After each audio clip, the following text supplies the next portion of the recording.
小咪，明天晚上有空吗？明天啊，明天星期三吧。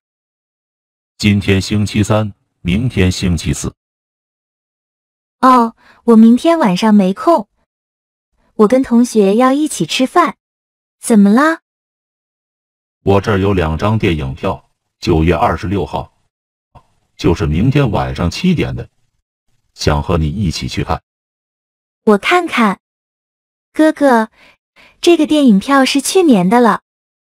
啊，不会吧？你看，2021年9月26号。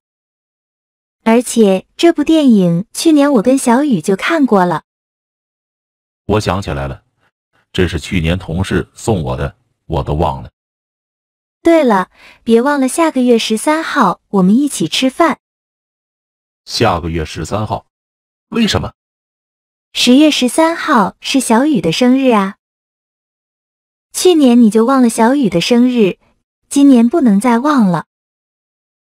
对，今年再忘，小雨该生气了。10月13号是星期几？10月13号是星期五。星期一到星期三我要去北京开会，星期四下午回来，星期五早上上班，晚上应该能回家给小雨过生日。那太好了，我明天就去蛋糕店订生日蛋糕。那我去饭馆订位置，周五吃饭的人应该会很多。就订旁边的北京烤鸭店吧，小雨喜欢吃烤鸭。